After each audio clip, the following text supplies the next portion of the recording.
What's up, legends? It's Owen from The Gathering. I am so excited for this conversation today with Melissa Rosenthal. Melissa is a consummate brand and creative professional, and she has been on the frontier of attention in media, content production, and distribution for the last 15 years. She knows her stuff, and she's talking about where we've come from and where we're going in the big marketplace of attention. Let's get into it.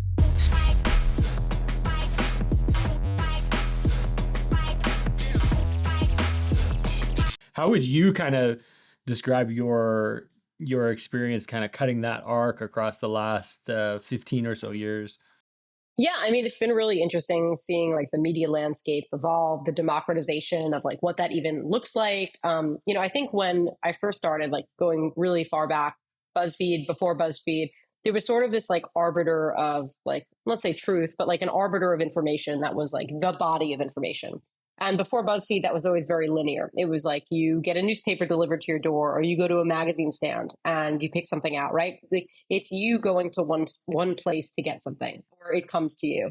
And, with BuzzFeed, obviously we bet heavily on distributed media, on social traffic, on social sharing, and on that's still, I think, that arbiter of information, but then the distilling of that down to a secondary share and a secondary referral through people. That was sort of our bet. It was social traffic, but people become the ones where they are the sharers of that information versus you just going to a website, or you just going to a newsstand, or you just going to pick out a magazine. And that was our big bet there. So social platforms. Yeah. That's just to sort of contrast that to the traditional media model. It's you have a newspaper, you write all the content that goes in that newspaper, and then you take it to the newspaper stand, and they are selling it for you for that day. That's maybe rewinding by 80 years or 100 years. No. That's exactly what I'm talking about. Yeah. I mean, that was the model, though. It hadn't changed. Yeah.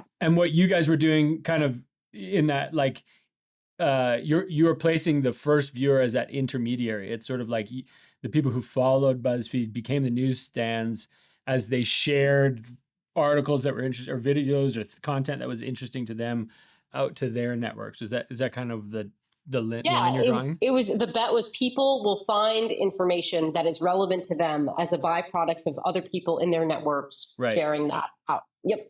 And so was BuzzFeed the best because you just figured out how to make people share? What was it that made BuzzFeed kind of exploded? Not kind of, it went huge. It scaled massively and very fast. What do you attribute it to? So sort of fast. We were building behind the scenes for years before overnight it exploded. And I think the reality was we were performing thousands and thousands of experiments every week. And those experiments were with headlines, those experiments were with copy, those experiments were with titling and lists and putting certain things first and second and platforms. So the experimentation and the A/B testing behind the scenes was basically creating frameworks and blueprints for productizing virality and productizing social sharing. So yeah, effectively, we were optimizing our entire business model around how do we get people to share more? How do we pin people against each other? How do we bring them together? How do we make them laugh? How do we make them, feel any sort of emotion that would drive them to take a next step, which would be to and then share that content out. So, and yeah, I feel like I could dive in there. It is interesting to see, you probably got pretty familiar with what were the triggers that would make someone feel strongly enough about the content that they had received or the message that they'd received to then reshare it, whether it's sharing it because they're advocating for it, sharing it because they're advocating against it, sharing it because they're sort of using it as a vignette on their own sort of digital identity and that kind of thing.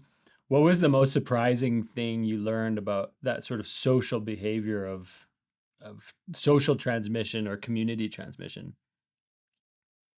I think that it's just inherently people want to relate to each other, and bringing people together or allowing them to have a perspective on something or giving them a voice was something that they didn't really have before. It's they didn't know what to share with other people, and allowing them to almost have this kind of like authoritative lens on what they viewed as valuable enough to either pass it on to someone else or share it on their own social channels gave them an identity, a digital identity, and a voice that they didn't have before. So it was sort of that, and then also the ability for them to then connect with people. Like we became the water cooler, like effectively we were the fodder for conversation around people's dinner tables, their, school, their college campuses. Like we became that. Oh, have you seen this? Oh, I haven't seen that. And the reality back then was that like virality was singular. Like although we had kind of democratized distribution across people and social channels, virality still had one universe, which is very different today because something can go incredibly viral and you may not have seen it, I may not have seen it. I hear about things all the time and I'm like, wait, that they're like, oh, a friend or a family member or someone I work with, oh, that has 200 million views, you haven't seen it. No, but during the BuzzFeed days, if something had 200 million views, you'd seen it.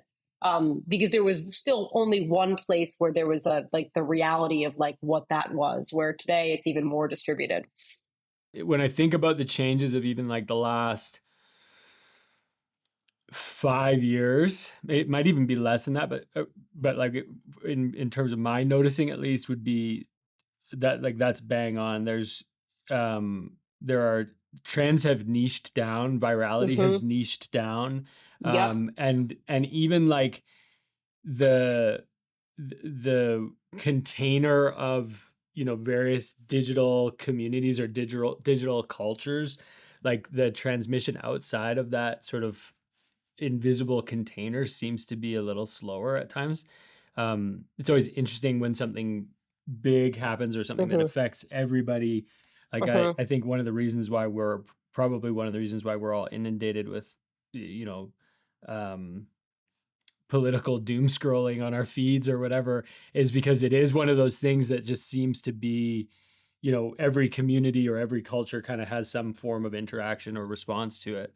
But back then it was like, it was the video, it was the April Fool's prank that brand did, or it was whatever, that nice human action that somebody did and it happened to get caught on camera. Yeah. It was like you're so right. Like everything has niched down even more, which is wild. Like everything is kind of taken on its own life. But yeah, I mean, when we had something. I think it was the most viral thing that ever happened to BuzzFeed, which was the dress. I don't know if you remember it. It was like, The what color is blue this or dress? black, Yeah, or it was like white. What were the options? Like it gold. was gold, blue and gold, or white and I can't remember. White and gold or blue and black, or I don't know. Yeah, blue and black. Yeah. What was it? What was the actual? That, do you remember what it actually ended up being? On that one post, we got over 500 million views, and then Kate, who broke the story, was on every single talk show. Good Morning America, like that was the biggest thing that had ever happened, right? And we don't have those moments like that anymore, really. No, and nor is it very often that you have sort of like a digital viral sensation that goes on like the morning show. America, yeah. Like it's just also not, not like that. But I think a good example of that too is like in that world, like BuzzFeed had hundreds of people that were curators and editors of culture, and they were trained on that, and they knew what would potentially go viral, and they were framing it and A/B testing, and every single day they were going through all of that stuff on Tumblr and Reddit and X, Y, and Z, and finding these stories and then framing them, right? And there was this curation that was happening where BuzzFeed was the curator of culture. And now every individual TikTok account is its own curation, right? So it just has completely changed. Like every account is its own BuzzFeed in a way. I remember hearing in the early, like in the sort of like mid 2000s, let's say, I think it was Jimmy Fallon talking about some of the skits that they were doing. They had a couple of that had gone viral for them, and somebody asked him like, hey, how do you make a viral skit? How do you make it go viral? And he was like, we do hundreds of these, and I have no clue which ones are going to go viral, which ones are going to flop. We have no idea. But do you feel like at BuzzFeed you were getting down to some of the science of like what catches fire, or how to spot a winner, or a winner, so to speak? But yeah, definitely. I mean, there was also just like There's psychology that sort of played into it. There was like even the same concept with like we would A/B test it where it was like a list of something, um, and we would create odd number of lists versus like even number lists. It was like the 10 things that'll make you happy today, whatever. Right, Terrible right. example. Or the 11 things, and the 11 thing would potentially go equally or way more viral than the 10 things, even if it was the exact same list. It was like getting down to that minutia of like how the brain thinks about something and what makes you click, and you're way more likely to click on something that doesn't feel like it's like, well, what's the 11th thing? Like why are there 11 things on this list? It doesn't make sense to you, like Because kind one of of them's when a paid you're looking at sponsor, it. obviously. Yeah. Yeah. But yeah, we definitely got down to like a psychological level. We played into like tribalism of different communities and cities. Like we did, 10 reasons why New York is better than, or 50 reasons why New York is better than LA. We knew everyone from New York would share that with their people from LA. We then did the same list, 50 reasons why LA, could dominate New York. Then you get everyone cross sharing all these things. And we're like, all right, we're just going to do every single rivalry across every single thing. And then that became its own thing, right? Colleges, you just think about like how far down you can go. And then you sort of exhaust that and you move on to the next thing. But we definitely saw like, we did sprints around very different types of content when we saw that working really well. And we just played into that. Obviously, quizzes had their moments. Everything was a quiz. It was like people wanted to be find out more about like their identity and share that with others. And we kind of broke the whole model with just quizzes, and then we over indexed on quizzes. It was, it's a treadmill. It's definitely a treadmill. You're constantly battling for people's attention. You're constantly trying to hit the numbers that you hit last time. You're trying to find new trends. You're trying to think about new ways to psychologically, like, people stop the scroll and get them to share. It's really just like a gamified way of thinking about why people relate to each other and share content. Yeah. And at the same time, I think like everybody in your audience was learning about how to be how to like what your digital identity is versus your real human identity. Yep. How do you show Yep. up in different places? And it was like kind of like the Wild West on like the audience perspective or the consumer perspective, because like no one had a concept of like the immutability of the internet, like how long there's going to be a record of the things that you're Mm-hmm. saying or liking or engaging with, or how you might like what are the consequences of like being one way professionally and another way, personally or Yeah. recreationally or whatever. Like, I, do you share your quiz result on your LinkedIn or whatever? Like, it's so Yeah. interesting to see how in the early days people were kind of we were learning Yeah, how we were going to use the it's internet. so funny. It's like I would give presentations like very early days of BuzzFeed about how like your identity isn't singular and it's different on every platform, because Right. it was the same thing. It was people were sharing BuzzFeed quizzes on their LinkedIn, or they were sharing Yeah. things on their, and it was like, oh no, but every channel is a different representation of who you are to the world, and this is how you should come across. And it was like those were presentations I would give, which is kind of, it's funny. It's like when you talk about it, it's like people establishing what digital identity actually means and looks like, Right. um, which was like kind of, I guess, the first wave of what that was, right? Yeah. Would you say that that's still the same? Like, like when you look at like people's participation in various platforms, do you still look at it as like they're showing a piece of their life over here on Instagram, they're showing a piece of their life? Yeah, I mean, kind of, but not really. I think like it tends to overlap a lot more. Like people that are big on Instagram or big on TikTok for a very specific reason, like that is their identity, and it's bleeding into their, it bleeds into their professional identity as well, because now those platforms are so much more like independently and individually monetized, Hmm. that that's kind of the representation of who you are and what you're trying to stand for, right? Like, or you have a separate account for whatever else you're doing. Yeah, burner. But I definitely think that there's just much more of like a holistic, like this is your identity, like who you are on this platform Right. is kind of who you are in the marketplace, in the world, professionally. I think it's a lot less like they act as separate bodies.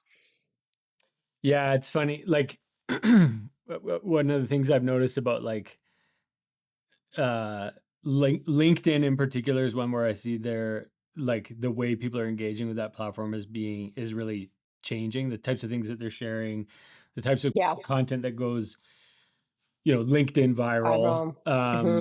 It's just different from what it used to be. But then at the same time, there's also like people that are on there like sharing their daily score of the little like time waster game that LinkedIn puts in. It's like, man, does your boss not follow you on LinkedIn, or do you not like you're like just sitting here playing games trying to top score things? But I don't know if it's what ends up happening is like people just like select their channel, and this is the social, Hmm. the digital social universe I engage with, versus like I need to try to be relevant, gain a Yeah. following across all these different things. It's kind of like maybe you just get to your pocket and you say, oh, Yeah.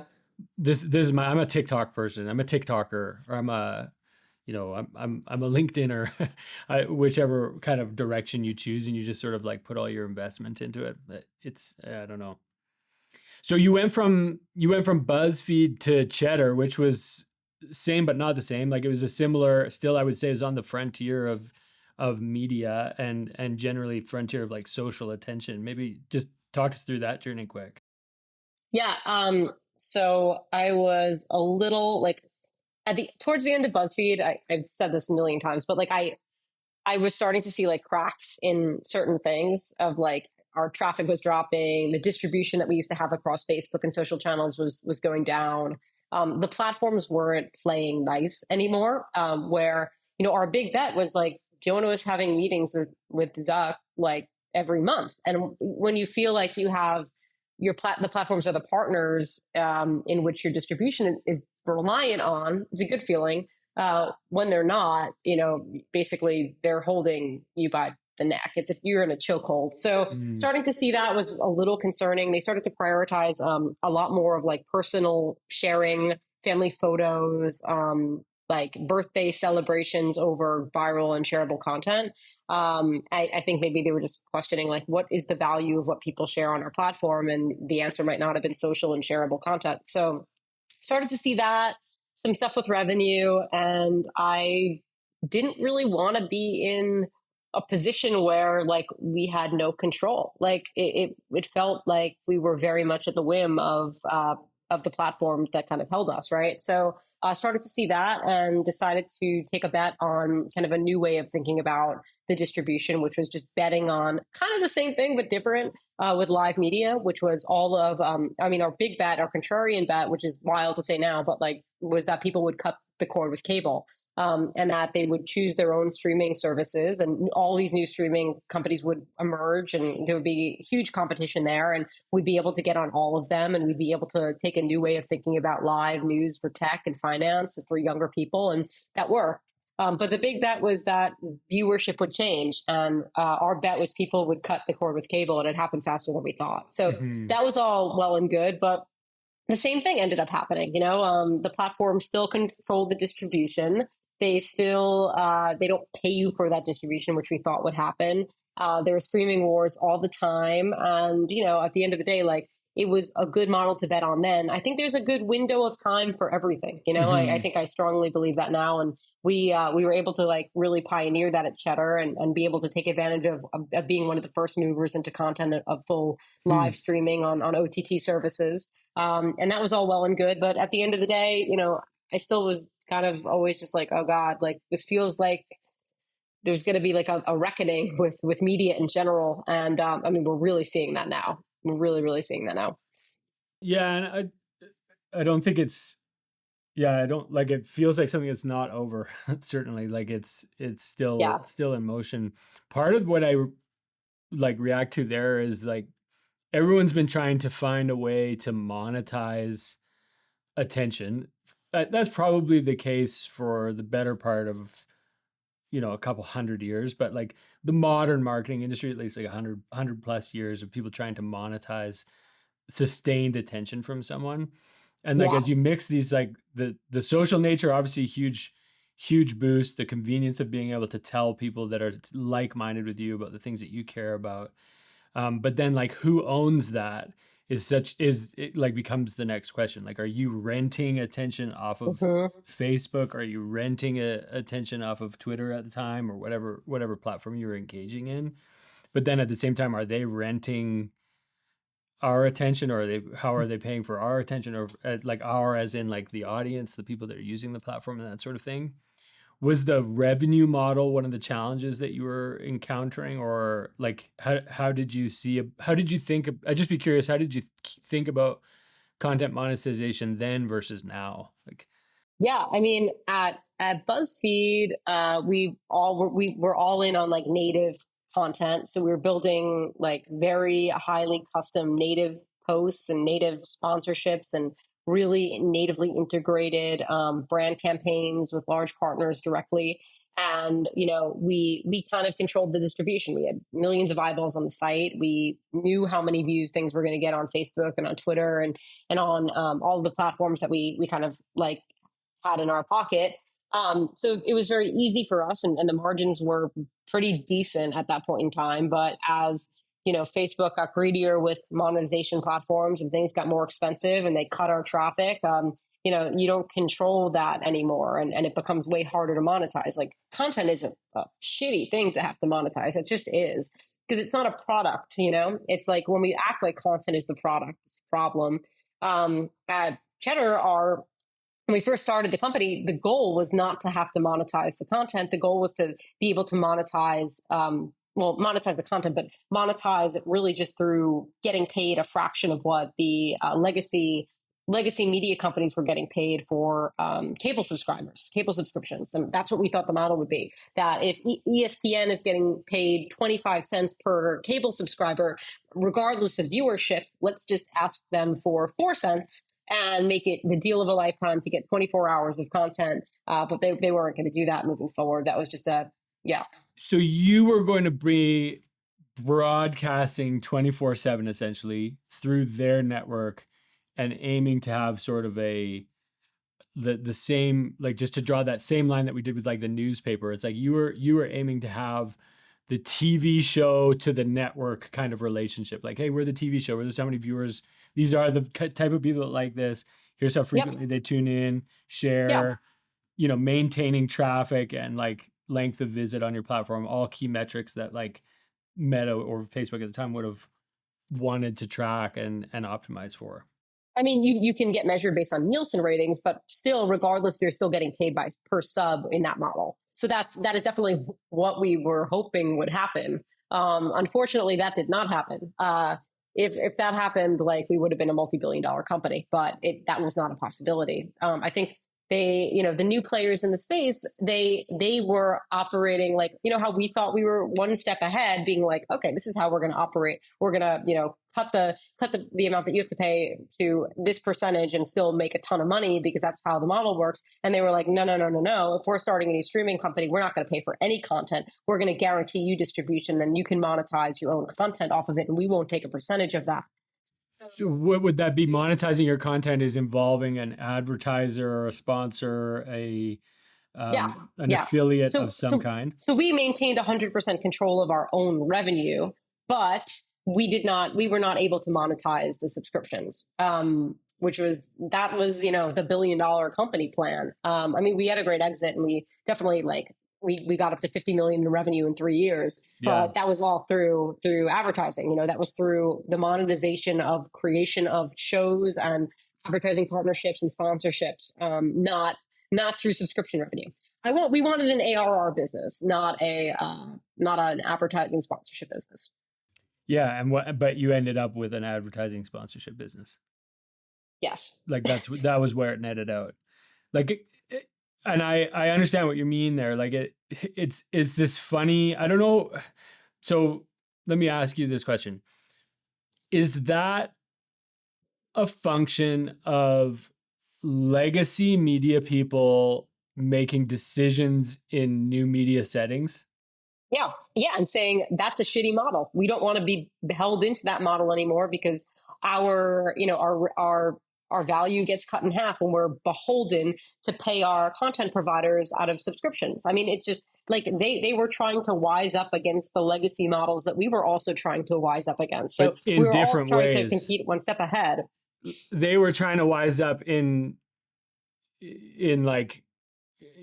a different way than you were trying to wise up. Like you both had, like both kind of camps had a bit of a different reaction to like the the superset traditional. We thought the traditional way of paying for subs would still remain as these new streaming providers came out, and they were, not having that. That was not, they didn't pay anyone for content. And I mean, now they do, because everything's so heavily now reliant on rights, right? On sports rights. On the sports is definitely like the anomaly here, right? Like Yes, of sports course. is like independent. Everything is a war for sports licensing. But outside of sports, no one gets paid for the content. It just doesn't work like that anymore. But we thought it would. Yeah, it's interesting to see, like, if you kind of go all the way down to the like the most decentralized, the most sort of like individuated version of this like trend, let's say. You have people like charging for their Substack. It's like my Mm-hmm. content, it's my research, it's the reporting that I'm doing, and if you want to get this kind of access, you're going to pay me $2 a month, and then they Yep. try to get as many as they can. And platforms like Substack or what have you kind of have that like um open posture towards creators, I guess you could say, and then it still becomes about like disseminating it through distribution networks like social networks and that kind of thing. There seems to be like a middle ground that's missing, that I don't think like the industry at large has landed on, that creates sort of that efficiency for either advertisers or marketers or whatever the case may be. Some like one step above like the one-to-one economy or the Mm-hmm. one-to-many economy. It's like, what's that middle ground shaping out to be I in don't know if this? that exists anymore, really. I think it's like, I mean, which is a good thing, kind of, because you can get so hyper targeted and hyper segmented, and you can tap into different communities in a way that, like, I think there was a lot of inefficiency in past buys, because you were just buying an audience, but you couldn't really hyper target or focus on segmentation in a way that you can now. So I don't know if we will ever go back to sort of that middle. Like, I think that middle is gone. I think it's so niche, it's so targeted, it's so like interest based now, that that middle might not have been necessary, because you're able to target people in a much more granular way, just in a different way. Well, I would say we haven't lost the middle yet. Like on a dollars and cents basis, there's still trillions of dollars that funnel into traditional media every year, which is very much like, here's my money, go shout to a blunt, undefined, unrefined audience, like whether it's through newspaper or TV ads and stuff like that, like all that sort of stuff. There's Yeah, still a but ton of but money there's still stuck like, in yeah, traditional, for I sure, guess. for sure. I think there's like legacy TV buys and legacy newspaper buys, but True I mean, I legacy, think yeah. advertising today, it is changing very fast. Like, and I think those Mhm. legacy buys, like how many? I don't have the stats on hand, but I would bet that the amount of spent on legacy paper, legacy radio, or legacy TV has declined significantly. Now, TV shows specifically, like streaming OTT is on the rise, because OTT is also like, it's addressable now. You can do it by IP address, so it's hyper targeted. Like that, the middle doesn't exist as the middle once existed. I guess Yeah, it's maybe that's the thing. so there's so much addressable media out there through all of these streaming platforms, which now again, like cable buys are I think a thing of the past, because you're buying through streaming, which is again much more, which is addressable. So it's just changed. I think what the nature of that was is kind of shifted. Yeah. I so where do we go? Where do you see it going from here? Like, as somebody who's kind of you've been on the frontier of uh, consumer attention, let's say, um, for basically your whole career. Um, I agree with you that it's changing faster than ever. It doesn't seem like there's like I don't see like necessarily like an end game that we're driving towards. But it seems more like just a continuation of new trends and new changes and that kind of thing. But what are you seeing now as being sort of emerging on the horizon as you look at how attention and human energy are monetized? I mean, I think it's just more of what we're seeing right now, which is effectively the the part, like influencer partnerships on TikTok, and hyper targeted campaigns that are cherry picking out like where they are specifically advertising to hit the right audience.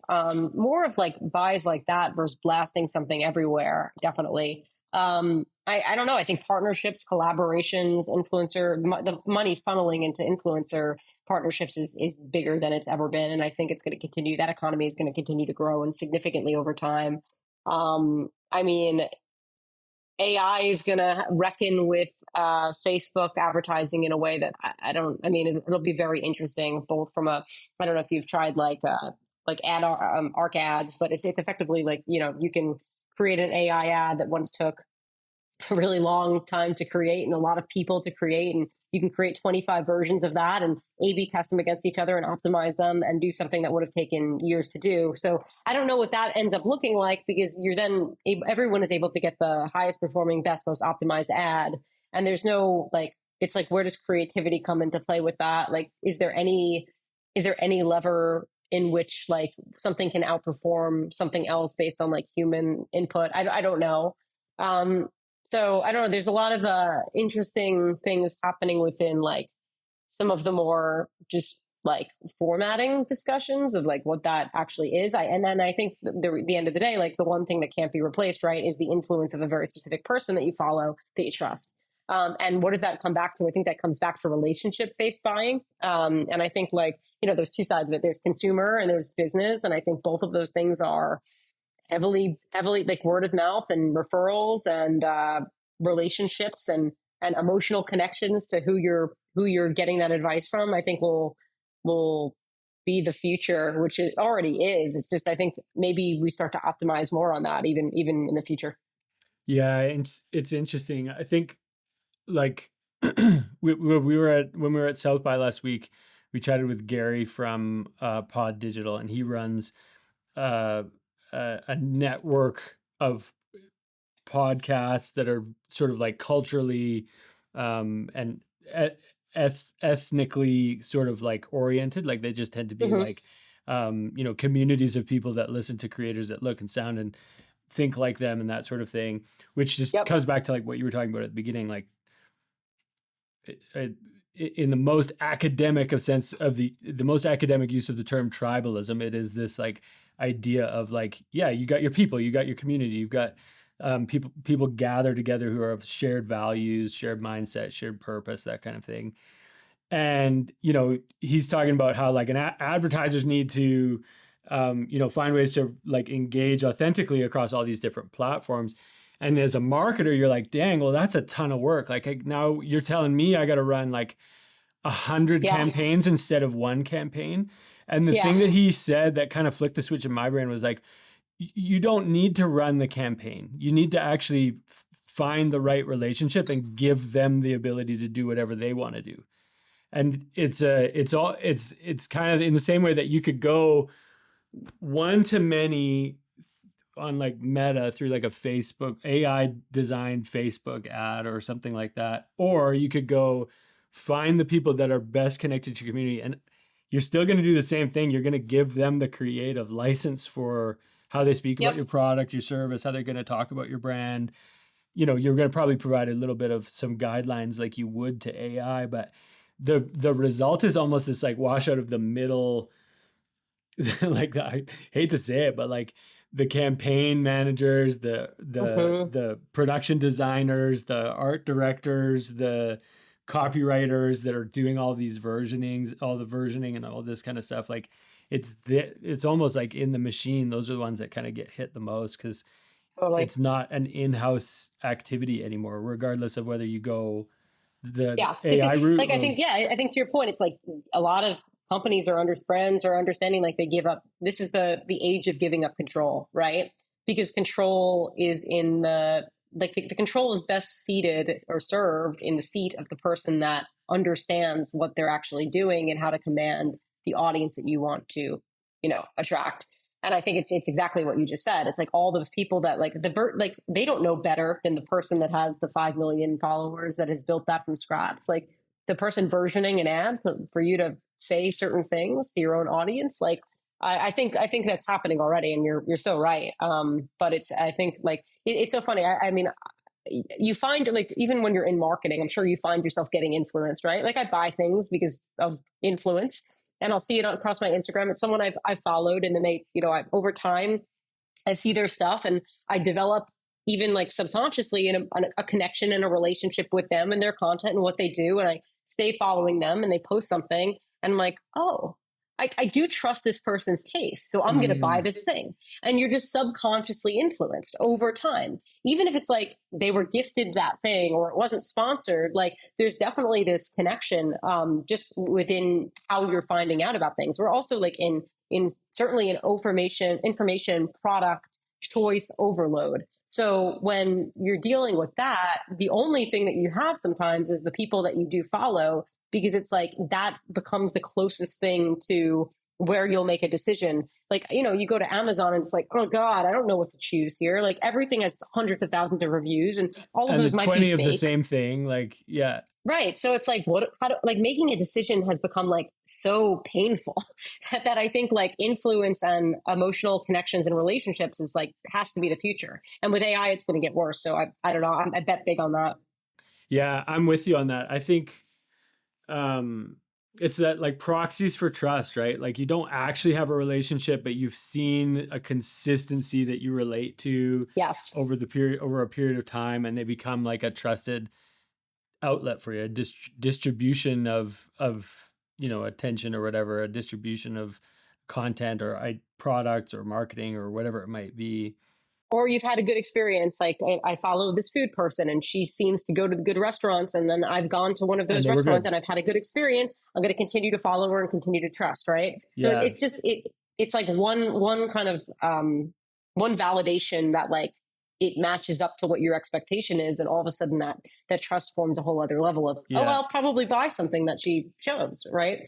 Yeah. It's hard to picture how like, some of it is sort of like, oh, there was somebody who reviewed a restaurant. It's like, that's not a new thing. That's an old thing actually.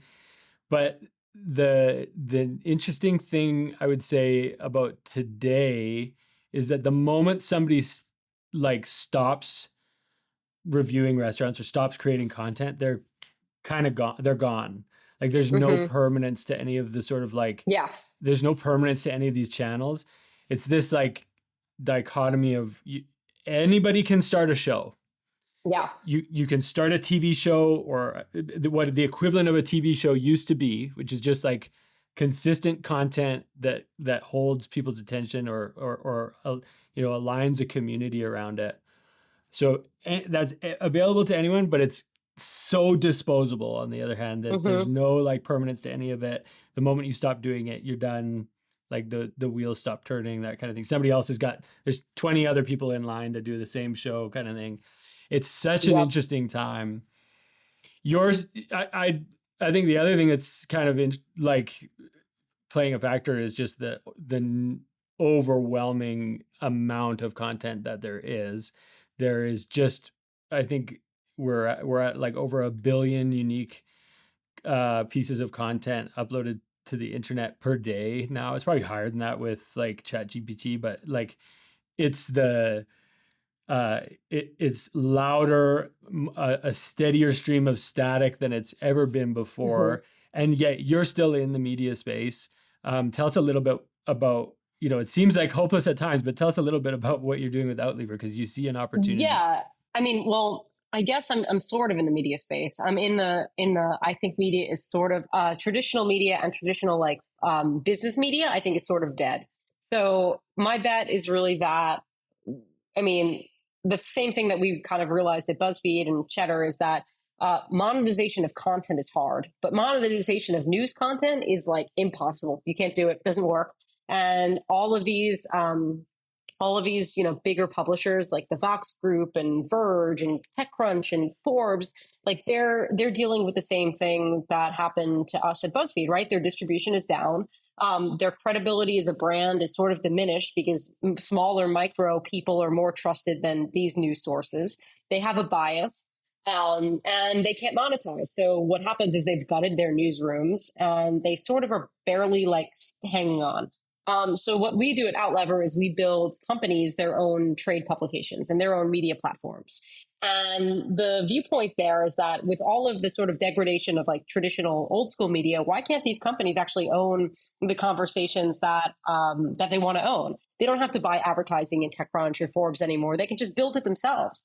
And we've done that through kind of tech-enabled services. We do have a team of journalists. We've actually been able to hire really great people because they have been fired from their newsrooms, like, legitimate, like Bloomberg, New York Times journalists that don't have jobs.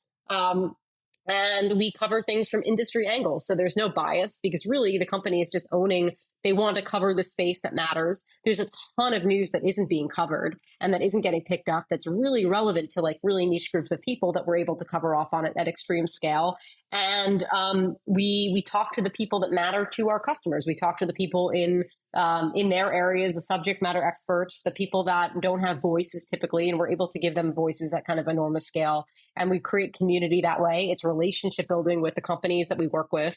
And it's basically what I believe the future of business media will be, which is just niche publications that can be built at scale, that don't rely on advertising revenue to exist, and they don't need to rely on advertising revenue to exist, and are enhanced by AI. But the one thing that AI can't replace are people's unique perspectives on what the news is and how that applies to their industry. And that's really where we index pretty high.